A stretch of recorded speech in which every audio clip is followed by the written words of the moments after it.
We got my boy Caleb back for his second sensory-friendly haircut session.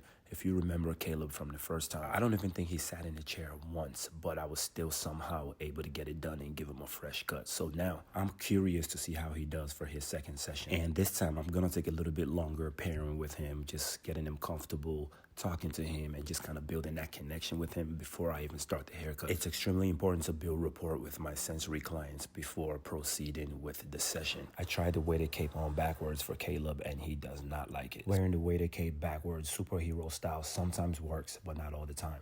I'm trying to get Caleb to warm up to me, but he's taking his sweet time. I tried pretending to give the weighted stuffed animal a haircut to see if that'll help Caleb relax. But he said, yeah, nah, not today. And this is when Mom said she doesn't think Caleb will be able to get a haircut today. And I said, that's completely fine. But then he snatches the comb out of my hand and proceeds to comb his own hair. See, this is the point of inflection in the session, because that's all I needed. All I needed was for Caleb to show interest in one thing, and I was just gonna pair that thing with the shears or the clippers. I grab another comb, and there we go. Successful introduction of the shears, but his awareness level is really high, and he looks back and says, something feels different back there. You ain't just combing my hair. So now I do the same thing with the clippers. Clipper over comb technique. I love this technique because the clippers never come in contact with the skin. He looks back again and said, what is that? That's what I call clipper desensitization, baby. And now the clippers are coming in full contact with his scalp. Mama being such a good helper in distracting Caleb, but now we got to do the other side. She places him on the opposite lap, and I move the weighted stuffed animal to the other side. See, now I know Caleb well enough to know that now he's just showing out. See, you got to be able to discern between overstimulation and showing out. So now the haircut is done, and I'm just gonna try to give him an edge up. I tried blocking his face with my left hand so he doesn't see what I'm doing up top. Didn't work very well. Okay, let's regroup and try this again. All I need is 2 to 3 second windows to get that edge up crispy.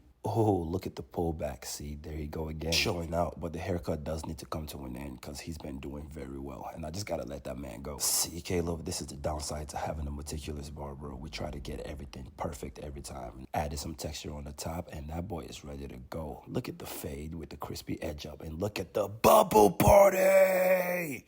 Big bubble!